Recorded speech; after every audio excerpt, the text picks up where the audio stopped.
Hey guys, Ian here. The next 14 minutes are an experiment, but in order for it to work, you have to pay attention because I have a story to tell you about how I lost 40 pounds and reached the fittest point in my life and what it took to get there. You have my undivided attention.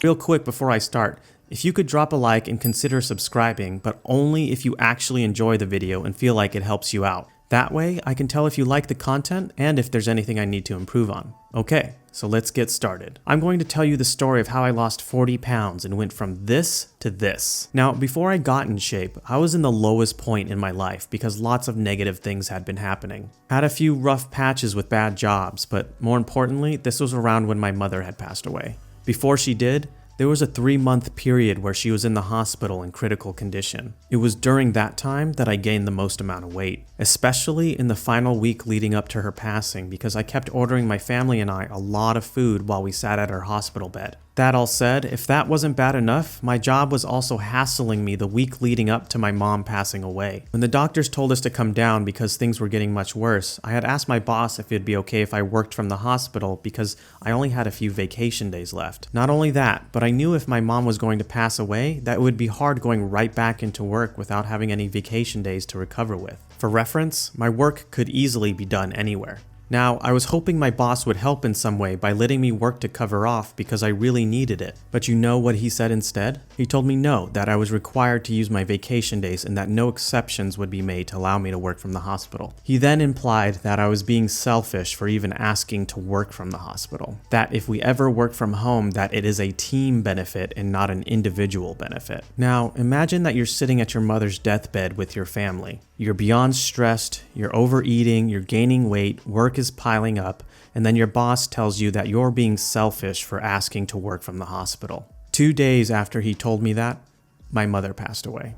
I was 27 years old at the time.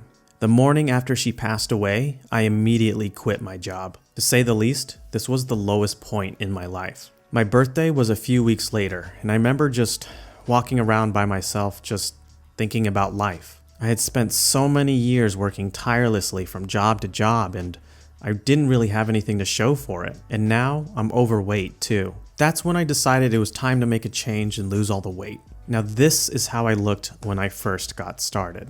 I'm sorry you have to see this. To begin losing weight, I started out small, of course, by just going for walks around where I lived. Then after a few weeks, I eventually started jogging, but at a pretty slow pace. That said, I really wasn't making a difference with getting my weight down. That's when I came across the concept of intermittent fasting. It's where you eat for 8 hours a day and then fast for 16 hours. So I decided to give it a try. I started by downloading an intermittent fasting app called Zero. It's free in the App Store and I'll link it in the video description below. From that point on, I would only eat breakfast, a Quest protein bar, and a Chipotle bowl for lunch. And then I would fast for 16 hours. And I did that every single day. And that's when I finally started losing weight. For reference, I've changed up my meals to include more veggies now. I don't know about you, but I really don't like salads. So instead, I get a whole bunch of veggies and then stir fry and season them, which makes them taste a whole lot better, and I end up being less hungry because of it. One thing I did notice while fasting is that if you're going to be eating at a calorie deficit, then you're probably going to be, at the very least, slightly uncomfortable all the time. For example, you know how it's nice and cozy in your house? Well, dieting is like going out into the snow and feeling a somewhat cold sensation all over. All of a sudden, you start to feel a little more tired than you usually do, and all the things that stress you out have a little more punch than they usually would. And it really starts to get to you.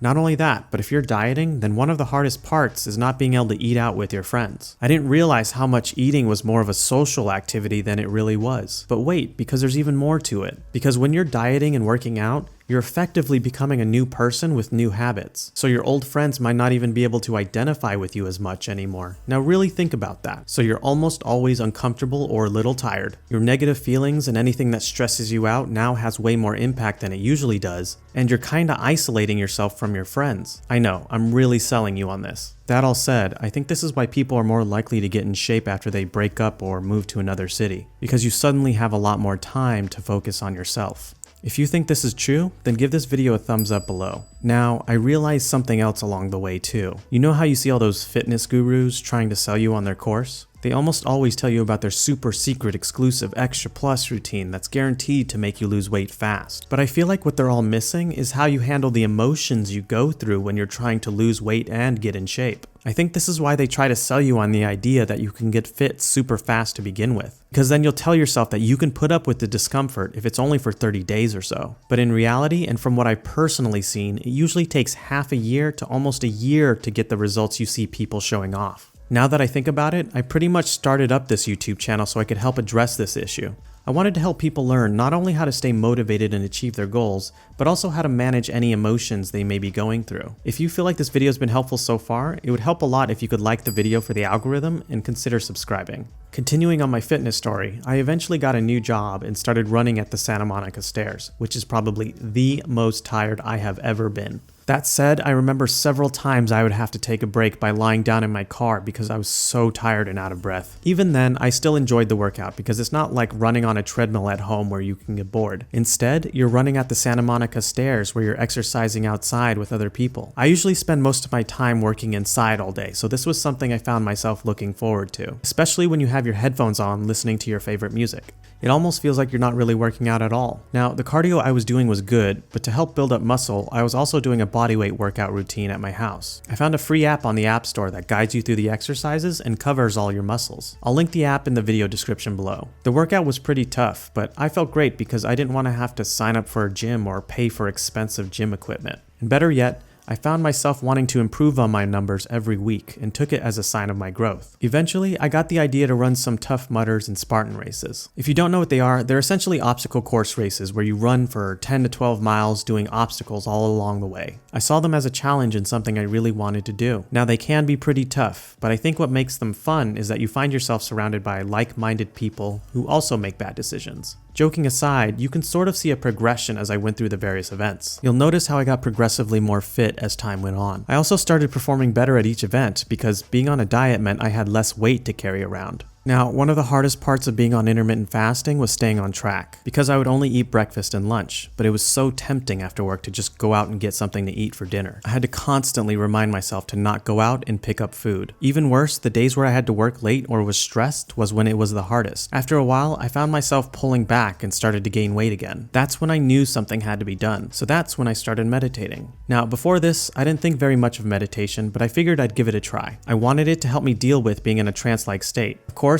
I'm referring to when your body starts moving on autopilot and starts giving in to temptation to get something to eat. It's almost as though you've been hypnotized and no longer have control over yourself. And surprisingly, I found that meditation helps a lot with maintaining self-control. I think the reason meditation helped was because I became less vulnerable to the random thoughts and distractions that popped up in my head. Imagine it like this. You're uncomfortable and a little tired all the time due to being on a diet. Things that stress you out now have more impact. You're not able to eat out with your friends, and now your thoughts are kind of working against you. There's a war going on inside of you. One half of you wants to be fit, and the other half of you wants to be comfortable. But when you practice meditation by focusing on your breath and ignoring random thoughts, you're essentially preparing yourself for that moment of struggle. Think of it like working out your brain's self-control muscles so that when temptation tries to sway you, you'll be more than strong enough to block out any distracting thoughts. And honestly, it was hard to meditate at first, but I found it to be incredibly effective for helping me stay focused on my goals and keeping up my spirits. Now, eventually I got to a point where I was trying to keep track of a lot of things at once, and it was getting hard to do. My intermittent fasting, my workouts, my meditation, all of it. I didn't want to lose track of my progress, so I downloaded another free app called Today Habit Tracker. I loved how well this app let me keep track of things, and how it let me personalize my goals with photos so I had more of a connection to them. I'll put a link in the video description, but you don't have to use that. You can just use an Excel sheet or anything else. Now, throughout my entire fitness journey, I learned that there are 5 key rules that you need to follow to help ensure that you lose weight. By following these rules, at the end of it all, I lost 40 pounds and went from almost 30% body fat to 10.6% body fat. And I'll tell you what the rules are. Before that, it would help a ton if you could like the video for the algorithm and consider subscribing if the video's been helpful for you so far. Okay,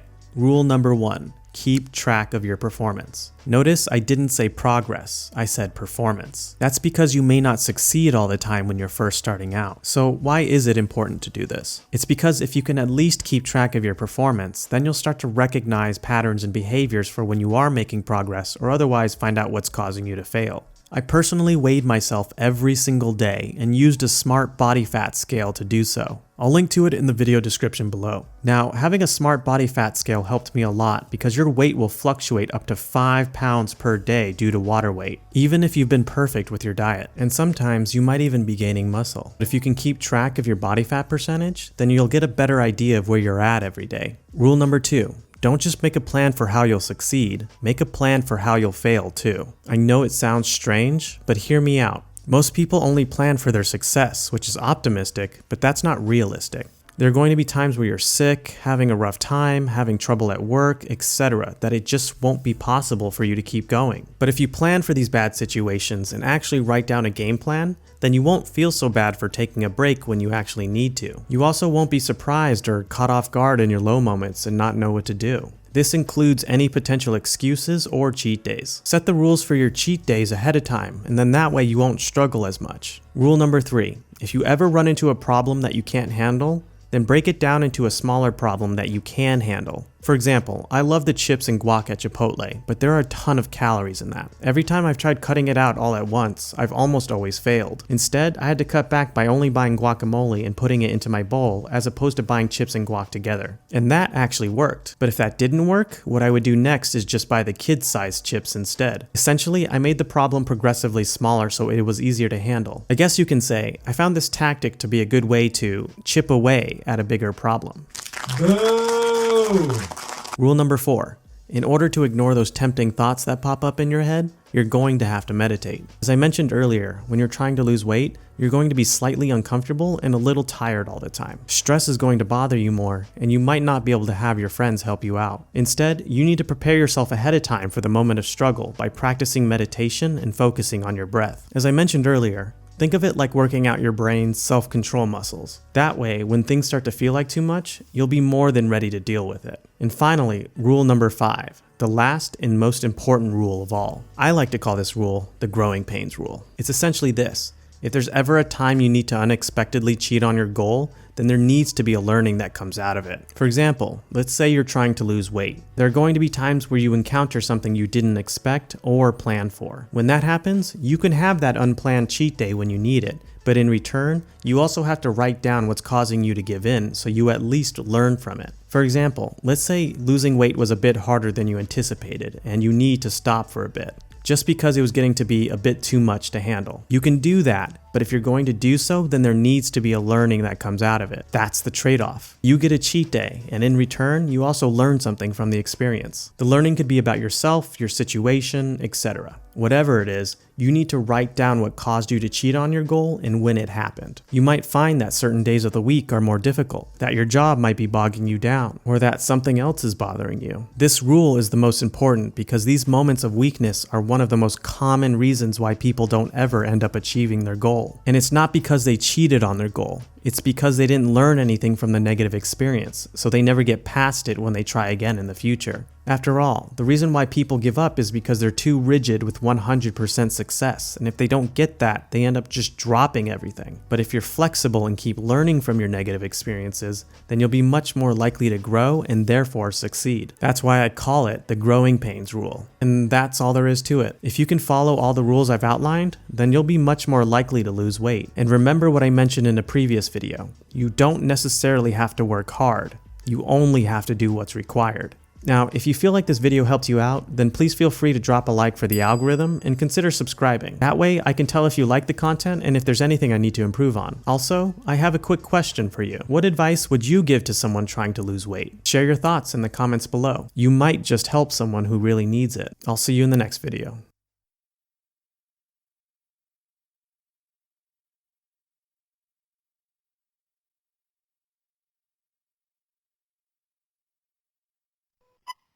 Hi, Ian. I was calling to say happy birthday. Kelly told me you were going out for the evening with Casey, and so I was delighted to hear that. I hope you have a great day. Love you. Bye, Mom.